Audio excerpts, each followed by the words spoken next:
Wholeness, beautiful beings, welcome to my channel. My name is Rashida Silvertree, and today's topic, it's been on my mind, on my heart to share. If you see smoke, it's just my incense. I'm trying to burn my last box of non-champa because, in all honesty, I don't really know how healthy it is to burn incense indoors. So I have my window open, so if you hear traffic and stuff, it's just because my window's open so I can let that nice smell out. But always, if you're burning herbs and whatnot, to always make sure that you open up your space and your windows, your doors, to let out that old energy and let some fresh air in. I learned that trick when I lived in France, and my host mother, she would always come rushing into my room and open up the windows. She'd be like, keep the windows open. It is very important to let the old microorganisms out, so you won't get sick. Anyway, so today's topic is social media, the psychology or the psychological study of how the digital age is retraining our mind. So it's the psychological study of how the digital age is retraining our human mind, okay? Because what controls the mind controls our emotions. What controls the emotions? We store our emotions because we're sentient beings, and we store it in our body, right? We store it in our organs. We store it in our skin and our muscles and our skeleton. We harness energy, and when that energy isn't in flow, when it becomes stagnant, it affects our physical body. Okay, which causes a lot of illnesses and imbalances and keeps us from doing what we're really meant to do. So let's jump into this. Okay, so I've been making videos on technocracy, the digital age, and the changes that I'm observing as what I'm labeled in my age group as a millennial, and I'm just. When you have eyes to see and ears to hear, and you step back and you're able to see and feel what's happening and the direction that we're going into, it's really actually quite scary. And I'm not making this video to perpetuate or project the energy or frequency of fear onto you. It's more of start to question what's happening in your reality and how deep you're entrenched with the digital age. I made in the previous video I made before, I talked about how I just made the decision to delete the YouTube app from my phone, because YouTube literally is my source of entertainment. Where I get my news, where I get a lot of information, inspiration, where I listen to music, where I engage with you all and upload and share my content and my creativity. And it just dawned on me for the past, especially since I've had an iPhone since 2019, how entrenched I've become with the digital age and the digital platform, the social media platform that I use. And I noticed also online a lot of people who are more self-aware, who look beyond the validity of having a social media following or identity, and they know that this world is virtual and it's fake. It is F-A-K-E, fake. It is not real. All right? It is influential and it's very powerful, but it's a virtual, inorganic, synthetic system that we've created within our matrix that we have tethered ourselves to feel and to express and to connect, right? And it really has me question, I'm questioning myself, like, well, then what is real? If people are so inspired or so influenced to by content creators and by what's said or what's not being said, or misinformation or being misled and misguided, or not really having you're taking on someone else's identity and someone else's belief systems as your own, and you're running away, running out in the real world, calling yourself this and saying I believe in that, when it's not who you really are. You haven't created the space to discover who you really are. What is this? What are we creating? And I know I'm part of the problem, per se, because I'm uploading. I'm sharing with you all. I engage with the YouTube social media platform as of right now, which I'm going to make another video on that later. But I'm questioning, how is this really, I think this is like a social experiment on us. And this isn't my first time actually questioning it or realizing it. This is my first time actually seeing a social experiment being manifested in the real, or what we would consider reality. And that's why I'm re-engaging in the arena of education, and I'm going, to school, and I'll be planning on returning to school very soon. Very excited for that. Getting back in the classroom, because the minds of Gen X, or no, not Gen X, Gen Z as they're called, and the Generation Alpha and the ones that come after them are in trouble. They're in trouble. It's this social experiment that's been going on for well over, I believe, 2 decades, okay, I think is a very meticulously thought out program. And we are a part of it. We're players in it. Now, and it's beautiful. I'm actually I'm blown away at how well thought out this social experiment is. Because they trick us into believing like, oh, if you gain so many followers and your content is what they want, then we'll give you some money. Here, take some carrots. Yeah, there you go. We'll change your life for the better. This goes so much deeper than money and material gain from being an influencer or a content creator. This is our mind, our consciousness that they're trying to imprison. I work in a professional setting in healthcare.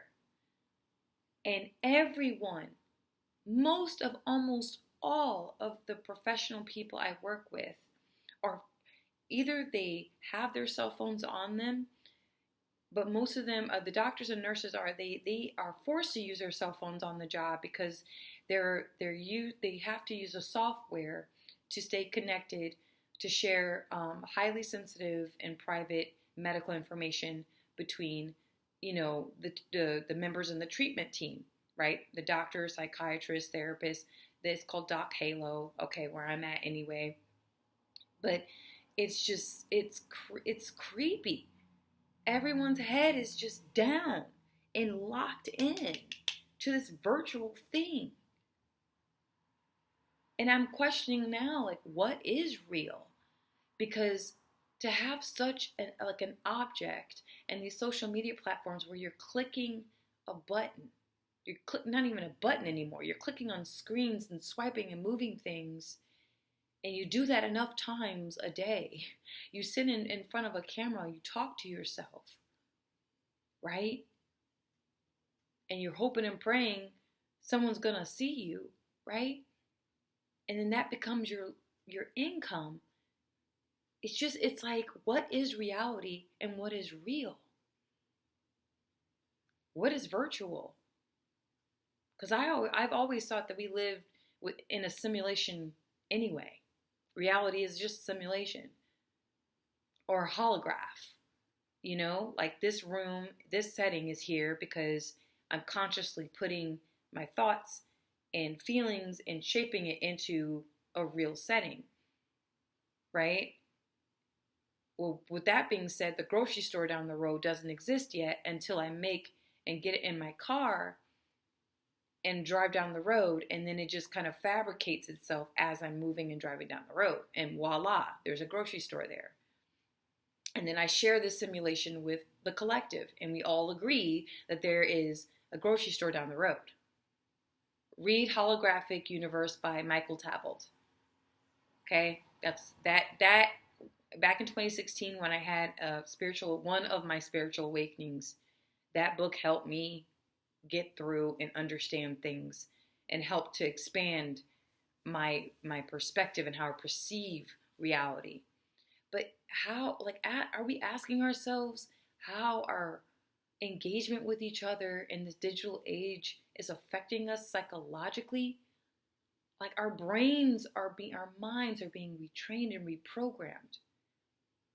You don't hit the alarm clock anymore. You pick up a digital device where you have access to anyone and to everything. Like that. You can literally call someone in a whole other country with ease.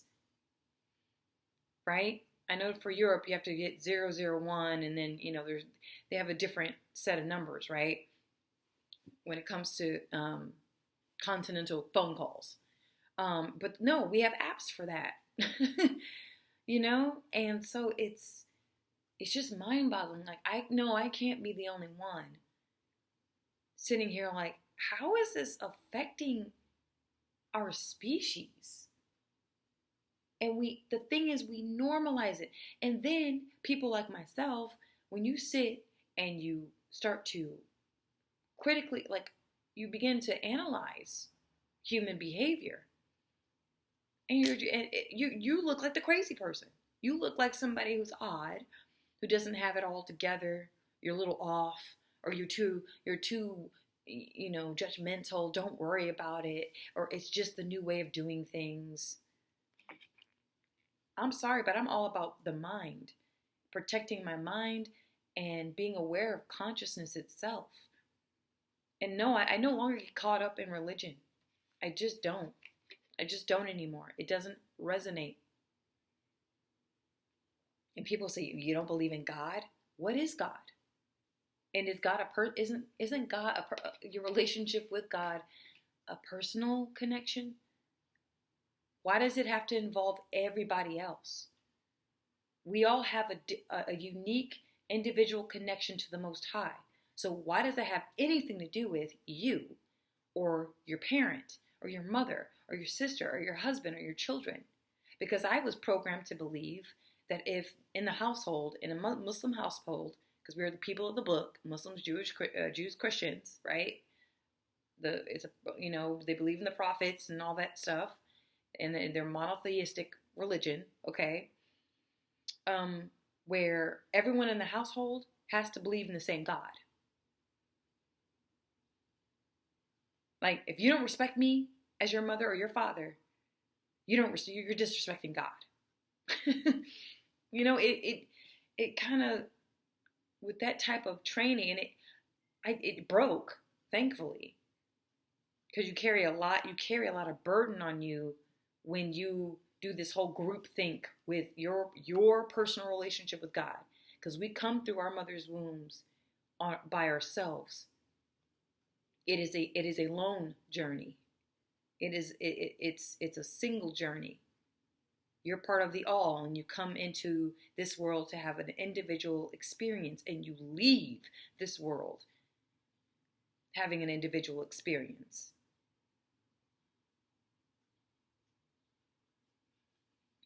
In this past year, I have worked with so many people in the psychology. The more people I work with the longer I work with people in the public,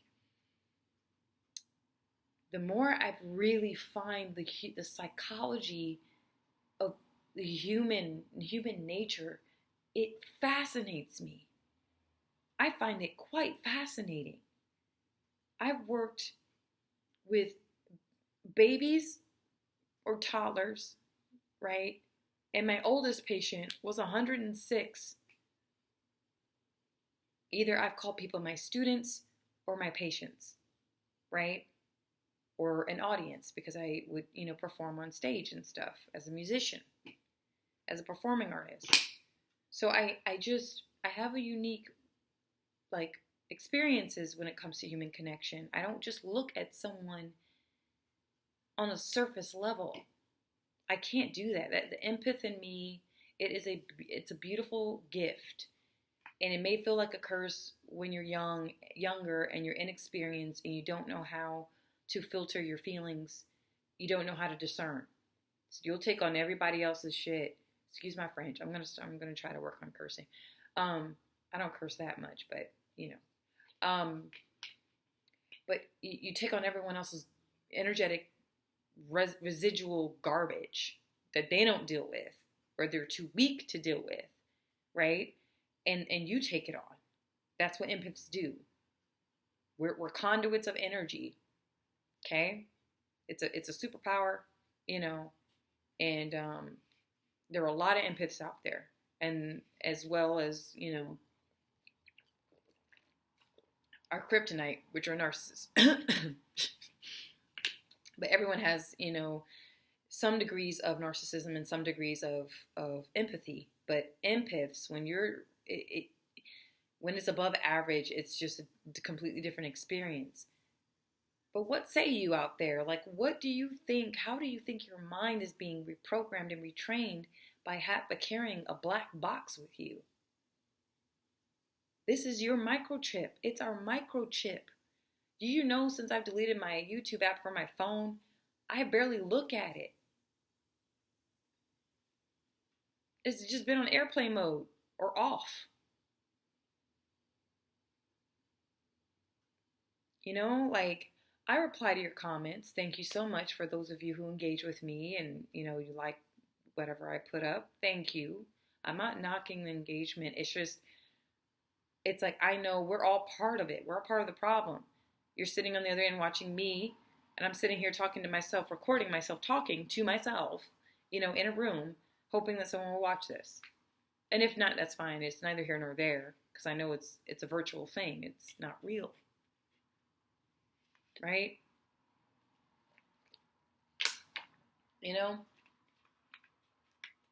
Also, with all my time working with human beings, young, old, sick, healthy, homeless, wealthy,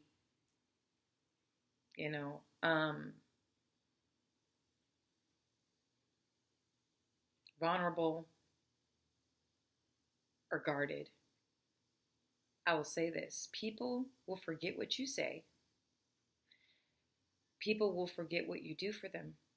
And they'll forget what you say to them, but they will never forget how you made them feel. Ever. And that I will always carry with me in the classroom and wherever I may go. Because y'all, look, I have a plan, right? At least for the next 5 years. I have a plan. I told y'all in 2029 something's going to pop off. I don't know. It's a knowing. That number, it's just the year. I see 2029. I'm like, okay. And it deals with something with the human collective. I have not been shown. But this came to me in 2016. So all I can say is, prepare your mind, protect your peace, know why you're doing what you're doing. If you are using apps on your phone and you're sitting in front of a screen, know why you're doing it. Just know why. Ask yourself, why am I sitting here and watching this? Does this even interest me? What am I trying to mask? Am I bored? Am I lonely? Am I angry about something? Am I wanting to connect with something that I vibe with that can't vibe with me? And that's another thing. It's a para-social relationship. It's very one-sided. In a real friendship, there's like a give and take. You speak, then another person speaks. You speak, then another person speaks. No, you're just sitting there and you're a sponge and you're just, taking in everything they're saying to you. You're just so inspired, and you don't exist in their mind. They don't know you. You know what I'm saying? And then if you so happen to engage with them, it's like, it's still not the whole version of yourself. It's just a digital version of yourself. So anyway, let me know what you think about that, of this whole psychological experiment and how our brains are being reprogrammed and moved and shifted. Thank you.